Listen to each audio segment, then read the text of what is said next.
আসসালামু আলাইকুম, আশা করছি ভালো আছেন। তো দেখেন, আমার গাছের প্রথম আম আমি ছিলাম। এটা হচ্ছে জাত হচ্ছে আম্রপালি। আম্রপালি দেখেন, এই যে গাছেই কিন্তু আপনার ফেটে গেছে। তো ছোট্ট একটি কথা, সেটা হচ্ছে আম্রপালি আম কখনোই আপনার গাছের মধ্যে পাকে না। সেটা হচ্ছে যখন আপনার যদি বেশি বাড়তি হয় তখন কিন্তু ফেটে যায়। এই যে একটা আম ফাটছে, মোটামুটি একটা আম ফাটার কারণে আমি সবগুলো আম কিন্তু ছিঁড়ে ফেলছি। দেখেন স্টার্ট।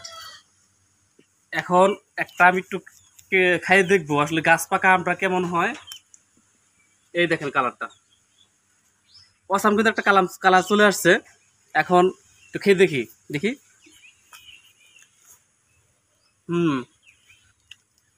সেই অসাধারণ মিষ্টি আম।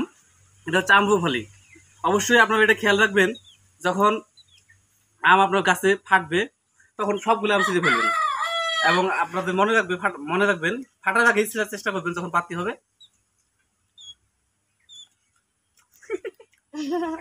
এই স্বাদ। এই যে এদিকেও দেখতে পাচ্ছেন, এই যে আম্রপালি। আর একটু ক্যামেরাটার সামনে এসো, এদিকে এটা হচ্ছে আম্রপালি আম। দেখেন কত আম ধরছে।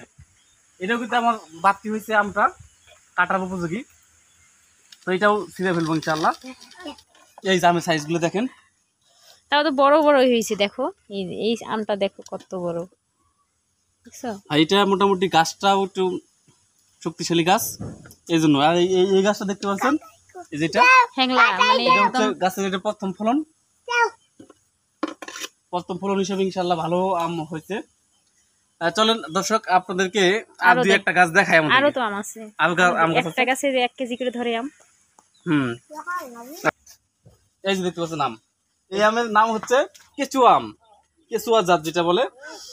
তো আমাদের আঞ্চলিক ভাষায়, আপনাদের ভাষায় কি বলে সেটা জানাবেন। একটা আমের সাইজ দেখছেন, আধা হাত, তার মানে ওজনে হয় 1 কেজি থেকে 1.5 কেজি হয়ে থাকে।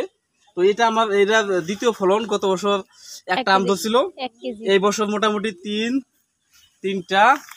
এইদিকে একটা দেখেন, এই যে এই আমের সাইজটা দেখেন, শুধু এটা 1 কেজি, এটা মোটামুটি 1 কেজি কে 1.5 কেজি হয়ে যাবে ইনশাল্লাহ। এই যে 3টা, এদিকে আছে একটা, এদিকে দেখেন একটা, মোট 5টা আম ধরছে। গাছটা মনে হয় ভেঙে পড়তেছে, এমন অবস্থা দেখেন। এই যে গাছটা মনে হয় ভেঙে পড়তেছে। তো আসলে সাধারণত একটি বাড়িতে সব জাতের আম থাকা দরকার। সব জাতের আম থাকলে সব আমই কিছু কিছু করে টেস্ট করা যায়, কোন আম বেশি খাইতে মিষ্টি। তো আমি ইনশাল্লাহ সব জাত লাগানোর চেষ্টা করছি। এটা হচ্ছে কেচুয়া, আম্রপালি, মোটামুটি হাড়িভাঙ্গা, সব ধরনের আম রয়েছে।